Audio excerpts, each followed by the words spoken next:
बातों को हम देख लें, but the thing is that Pakistan के पास ये कैपेबिलिटी है कि जब भी पाकिस्तान पे भारत इस तरह का कोई हमला करेगा तो definitely Pakistan will try to save its national interest, क्योंकि जो पाकिस्तान का लैंड है उसको कुछ होता है, 1 इंच भी पाकिस्तान का जाता है तो पाकिस्तान अपना न्यूक्लियर वेपन यूज करने का राइट रखता है। ऑल दो पाकिस्तान नहीं कहता कि पाकिस्तान न्यूक्लियर वेपन यूज करे, defend it's every inch of land. Anyways, अगर हम आगे आते हैं, मैं फर्स्ट ऑफ ऑल आप लोगों को बहुत शुक्रिया अदा करता हूं अपने दिल से, आप लोग इतने प्यारे प्यारे कमेंट्स कर रहे हैं। मैं अपनी वीडियो के इस एंड में आपसे प्रॉमिस करता हूं मैं आप लोगों के कमेंट्स का भी जवाब दूंगा, और इंपॉर्टेंटली आप सवाल करते रहें, ठीक है? आप सवाल करते रहें, मैं इन सवालों को देख रहा हूं, मेरी टीम इस टाइम इन सवालों को देख रही है और सवाल बना के मुझे देती है, तो मैं आपका नाम भी लूंगा, आपको जवाब भी दूंगा। लेकिन याद रखिएगा, आप सवाल करें जो कि इंपॉर्टेंट सवाल है इंडिया पाकिस्तान के कॉन्टेक्स्ट में या वर्ल्ड के किसी भी कॉन्टेक्स्ट में। अच्छा, अब अगली इंपॉर्टेंट चीज़ क्या है? देखिए, अगली इंपॉर्टेंट बात यह है कि इस टाइम आप लोगों के साथ मैं एक और बड़ी इंपॉर्टेंट चीज़ शेयर कर रहा हूँ, वो ये पाकिस्तान के जो प्राइम मिनिस्टर हैं उन्होंने स्पीच में एक और भी बात की। उन्होंने कहा on Donald Trump, he said that US president Donald Trump has repeatedly acknowledged that the ceasefire between Pakistan and India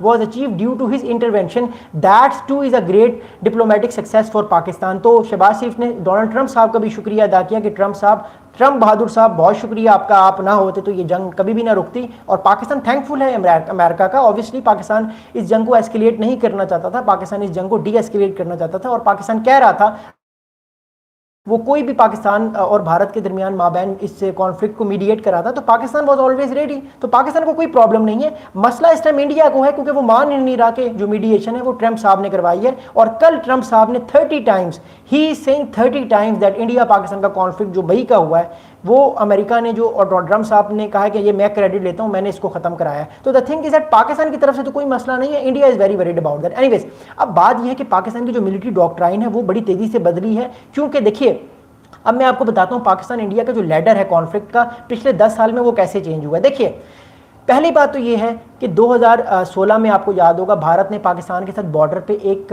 border open किया।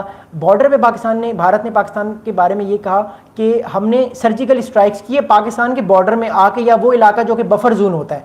पाकिस्तान का ऐसा नहीं हुआ, आपने कोई सर्जिकल स्ट्राइक्स नहीं की। भारत उस वक्त जो है वो भारतीय मीडिया ने इस चीज़ का बड़ा वावेला मचाया, लेकिन पाकिस्तान ने डिनाई किया, क्योंकि अगर पाकिस्तान में आती तो पाकिस्तान की भी फौज भारत में जाके उसको वैसा ही जवाब देती, लेकिन क्योंकि भारत की फौज पाकिस्तान में नहीं आई थी, भारत ने शायद गालिबन कोई बफर जोन, जो बफर जोन बेसिकली उसे कहते हैं जहां पे ना भारत का कंट्रोल है ना पाकिस्तान का है, वो बेसिकली एक बफर जोन है जहां पे कोई फौज नहीं होती और वो इलाका गैर है, लेकिन वो चंद किलोमीटर का इलाका हो सकता है पाकिस्तान भारत के बॉर्डर के दरमियान। तो हो सकता है भारत ने वहां पर कोई ऑपरेशन किया हो, तो वो पाकिस्तान का लैंड था भी नहीं। अगर भारत ने वो किया भी तो वो भारत ने एक बफर जोन में वो ऑपरेशन किया जहां पे पाकिस्तान की रेट भी नहीं है ना इंडिया की रेट है, तो वो एक तरह से कुछ वो प्लेस ऑफ अननोन है या इलाका गैर कह सकते हैं आप उसको। एनीवेज, फिर ये हुआ 2005 में तो मोदी साहब ने वो कहा कि हमने सर्जिकल स्ट्राइक्स की हैं, पाकिस्तान ने डिनाई किया।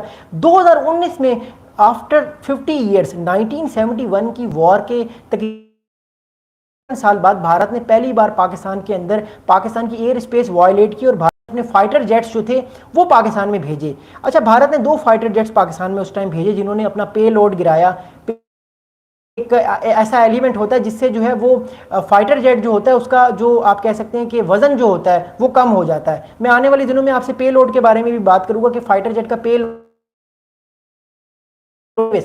तो नुकसान कुछ भी नहीं हुआ। 2 से 3 दरख्त जो थे, ट्रीज जो थे, वो अनफॉर्चुनेटली बालाकोट में, मैं पर्सनली उस जगह पे गया हूँ बालाकोट में, it's a very beautiful place. Tourist वहाँ पे आते हैं जब भी पाकिस्तान में छुट्टियाँ होती हैं, तो it's a very very beautiful place. Anyways, तो बालाकोट में जो है वो आप कह सकते हैं उन्होंने अपने जहाज़, पाकिस्तान की एयर स्पेस, पाकिस्तान का इंटरनेशनल बॉर्डर को वायोलेट किया, कश्मीर के थ्रू वो आए और फिर वो वापस जहाज़ चले गए, कुछ भी नहीं किया।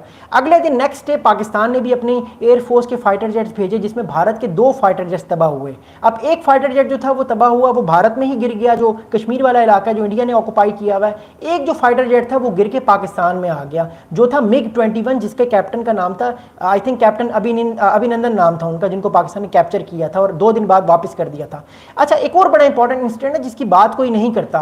भारत ने फ्रेंडली फायर में अपना एक हेलीकॉप्टर भी गिरा दिया था उस टाइम, जिसमें आई थिंक नेपाल या भूटान के, मुझे करेक्ट कीजिएगा, नेपाल या भूटान के उस टाइम उनके एम्बेसडर भी बैठे हुए थे।